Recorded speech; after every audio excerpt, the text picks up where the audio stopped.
Assalamualaikum warahmatullahi wabarakatuh. Waalaikumsalam warahmatullahi wabarakatuh. Assalatu wassalamu ala asrofil anbiya'i wal mursalin wa ala alihi wa sahbihi ajmain. Pertama-tama marilah kita panjatkan puji dan syukur atas kehadiran Allah Subhanahu wa taala, di mana atas karunia-Nya lah kita dapat berkumpul di kelas ini dengan keadaan yang sehat walafiat. Sama-sama terima kasih kepada teman-teman sekalian yang sudah mengikuti kegiatan presentasi pada siang hari ini. Sebelum itu kami akan memperkenalkan diri terlebih dahulu. Saya Alfiati selaku moderator dan rekan saya saudari Sari Afriani sebagai penyaji materi yang kedua dan saudari Putri Lestari sebagai penyaji materi yang ketiga. Baik, sebelum itu saya akan membacakan runtunan presentasi pada siang hari ini, yaitu ada pembukaan, penyajian materi, sesi tanya jawab, dan juga ada sesi tutup. Kita langsung saja mengenai pembacaan materi. Pembacaan materi yang pertama akan dibacakan oleh saya sendiri.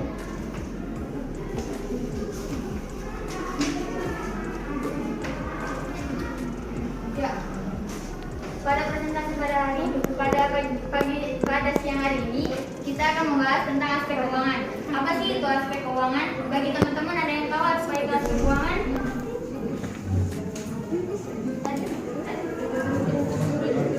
Oke, saya akan menjelaskan apa itu aspek keuangan. Aspek keuangan adalah aspek yang digunakan untuk menilai keuangan perusahaan secara keseluruhan. Aspek ini sama pentingnya dengan aspek-aspek yang lain. Bahkan beberapa perusahaan menganggap bahwa aspek ini yang paling utama dibandingkan dengan aspek yang lain. Mengapa?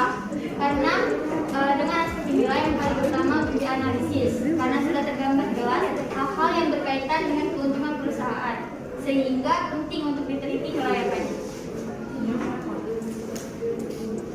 Pada slide selanjutnya yaitu mengenai secara keseluruhan penilaian dalam aspek keuangan meliputi hal-hal berikut, yaitu terbagi menjadi 6. Yang pertama mengenai sumber-sumber yang akan diperoleh, kedua yaitu kebutuhan biaya investasi, yang ketiga yaitu mengenai estimasi mendapatkan dan biaya investasi selama beberapa periode termasuk jenis-jenis yang jumlah biaya yang dikeluarkan selama umur investasi.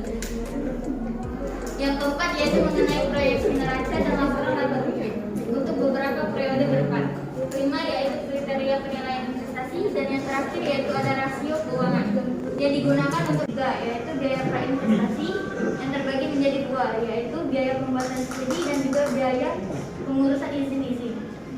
Biaya pengurusan izin-izin ini contohnya itu surat izin usaha atau SIU maupun NPWP. Yang kedua yaitu ada biaya pembelian aktiva tetap. Aktiva tetap ini terbagi menjadi dua. Ada aktiva tetap berwujud dan ada aktiva tidak berwujud. Aktiva tetap berwujud yaitu seperti tanah, gedung, kendaraan. Sedangkan aktiva tetap tidak berwujud yaitu seperti surat-surat penting atau surat-surat berharga, seperti hak cipta dagang maupun yang lain. Yang ketiga yaitu ada biaya operasional. Biaya operasional ini terbagi menjadi banyak ya. Ada upah gaji dan karyawan, biaya listrik, biaya telkom, biaya kebersihan maupun biaya-biaya yang lainnya. Oke, di slide selanjutnya yaitu akan dibacakan oleh saudari Sari kepada saudari Sari.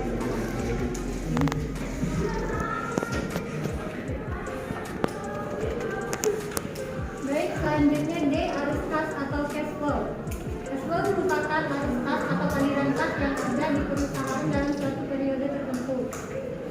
Jenis-jenis cash flow yang dikaitkan dengan usaha terdiri dari 3 macam, yaitu yang pertama initial cash flow atau pengeluaran pada awal periode untuk investasi. Yang kedua operational cash flow adalah kas yang diterima atau dikeluarkan pada saat operasi usaha. Dan yang ketiga terminal cash flow merupakan uang kas yang diterima pada saat usaha tersebut telah berakhir.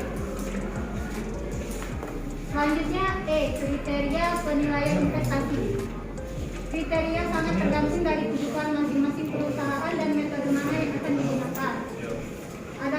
kriteria yang biasa digunakan untuk menentukan kelayakan suatu usaha atau investasi, yaitu satu, payback period atau penilaian terhadap jangka waktu pengembalian investasi. Yang kedua, average rate of return, merupakan cara untuk mengukur rata-rata untuk pengembalian investasi. Yang ketiga, net present value, merupakan perbandingan antara PV kas bersih dan PV investasi. Yang keempat, internal rate of return, merupakan alat ukur tingkat pengembalian hasil intel. Yang kelima, profitability index atau rasio aktivitas dari jumlah nilai sekarang.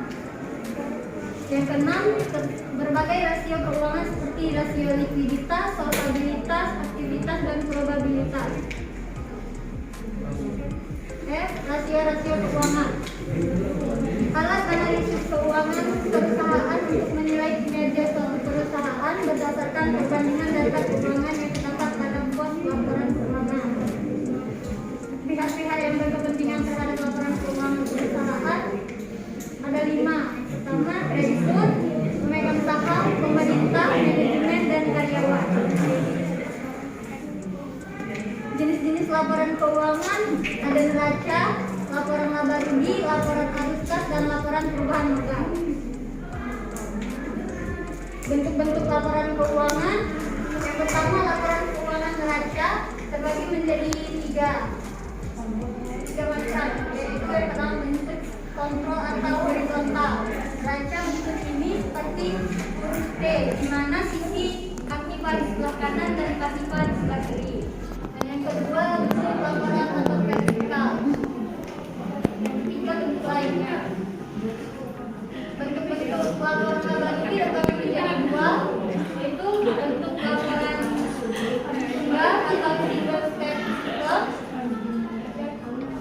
Dan yang kedua, bentuk majmuk atau multiple step system.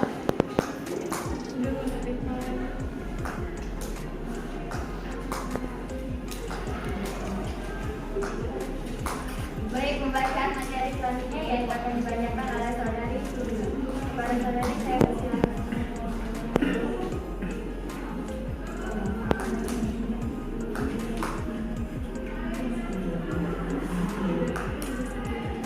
Materi selanjutnya yaitu mengenai proyeksi neraca dan laporan laba rugi. Yang pertama ada neraca.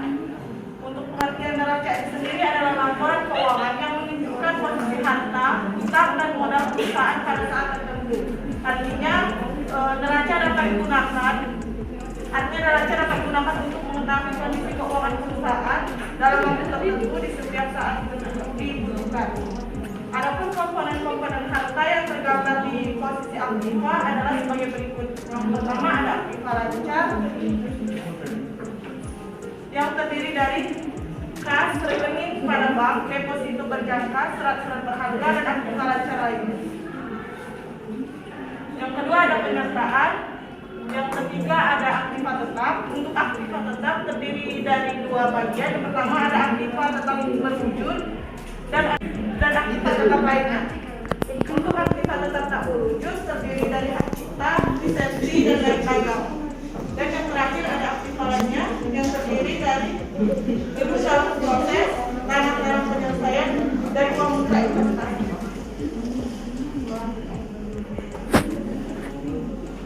Adapun komponen utang serta modal tergambar dalam posisi pasiva yang terdiri dari utang lancar, utang jangka panjang, dan ekuitas. Untuk utang lancar atau kewajiban jangka pendek terdiri dari utang dagang, utang wesel, dan utang lancar lainnya. Yang kedua ada utang jangka panjang yang terdiri dari utang piutang, utang obligasi, dan utang jangka panjang lainnya.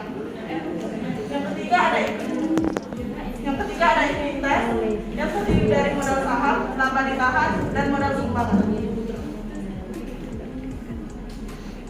Yang kedua ada laporan laba rugi.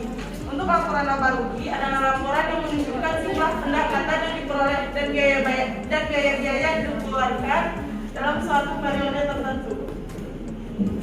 Adapun komponen-komponen yang terdapat dalam laporan laba rugi Yang pertama ada penjualan, ada harga pokok penjualan, ada laba kotor, biaya operasi, laba kotor operasional, penyusutan, pendapatan bersih operasi, pendapatan lainnya, laba sebelum bunga dan pajak, biaya bunga, laba sebelum pajak, ada laba sesudah bunga dan pajak, dan yang terakhir ada laba per lembar saham.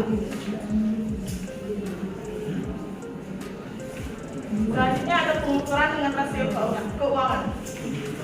Untuk pengukuran dengan rasio keuangan ini adalah suatu cara yang membuat perbandingan data keuangan perusahaan sehingga menjadi berarti. Adapun jenis-jenis rasio keuangan yaitu ada 4. Yang pertama ada rasio likuiditas, yang kedua ada rasio solvabilitas, yang ketiga ada rasio akuntabilitas, yang keempat ada rasio profitabilitas.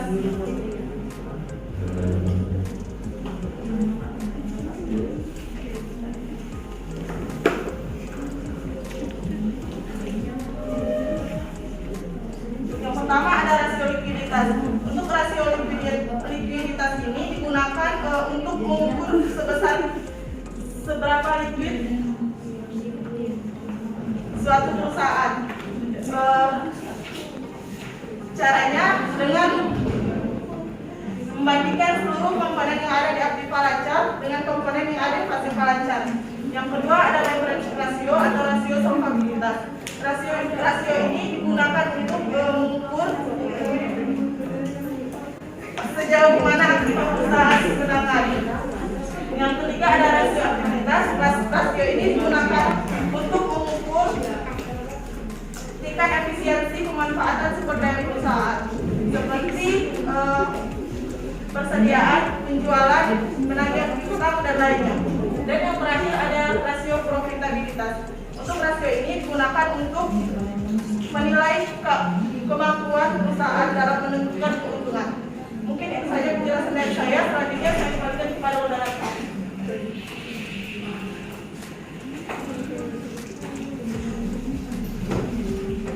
Baik, sekian penyajian materi dari kelompok kami. Sekarang kita membuka sesi tanya jawab.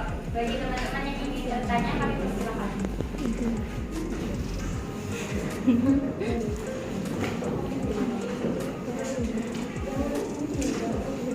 Iya, masih udah tadi Pak. Baik, kepada saudari Dutki saya persilakan.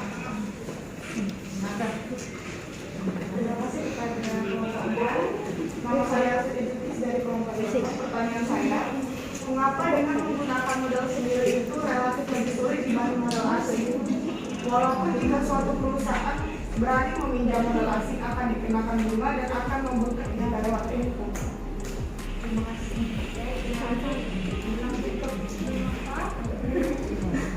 Boleh diulang lagi? Terima kasih.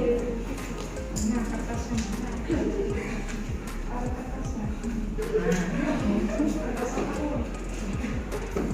Baik, kepada teman-teman yang lain yang ingin bertanya.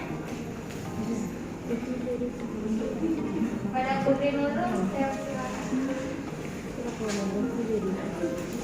Baik, terima kasih para moderator. Nama saya Putri Nurul Adha. Saya ingin bertanya bagaimana poin cash flow menjadi sangat penting dalam hal menilai aspek keuangan. Baik, terima kasih atas pertanyaannya.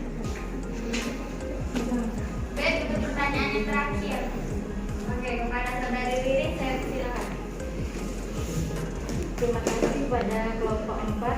Saya Didi Mahyuni dari kelompok OTBU. Pertanyaannya jelaskan macam-macam cash flow beserta contohnya masing-masing. Terima kasih. Baik, terima kasih atas pertanyaan-pertanyaannya. Izinkan kami untuk mencari jawabannya terlebih dahulu.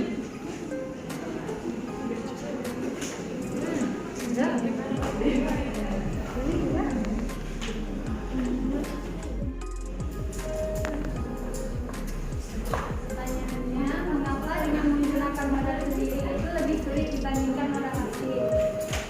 Walaupun jika suatu perusahaan meminjam modal asing akan dikenakan bunga dan akan membengkak jika lewat tempo. Karena jika menggunakan modal sendiri, modal yang dimiliki itu cenderung lebih kecil atau terbatas, sehingga perolehan relatif lebih sulit. Dan juga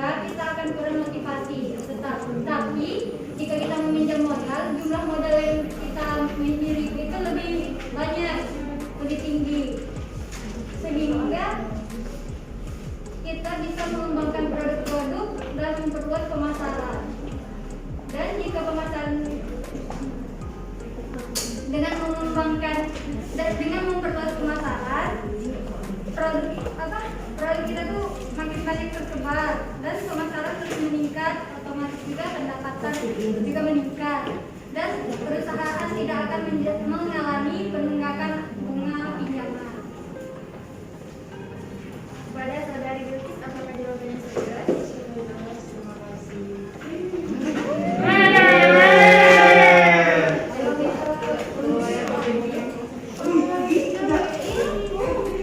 Baik, pertanyaan dari guru akan dijawab oleh saudari. Baik, ya. Jawab pertanyaan dari Nurul Adha. Pertanyaannya tadi, bagaimana poin cash flow menjadi sangat penting dalam hal menilai aspek keuangan dalam studi kelayakan bisnis.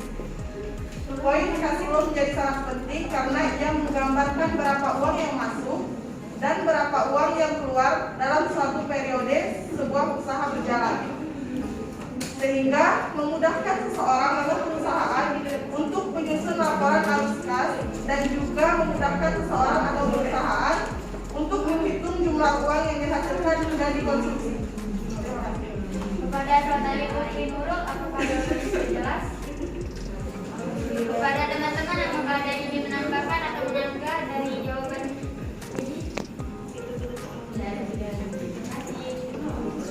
Pertanyaan yang terakhir yaitu dari saudari Ririn akan dijawab oleh saya. Pertanyaannya itu sebutkan macam-macam cash flow dan contohnya.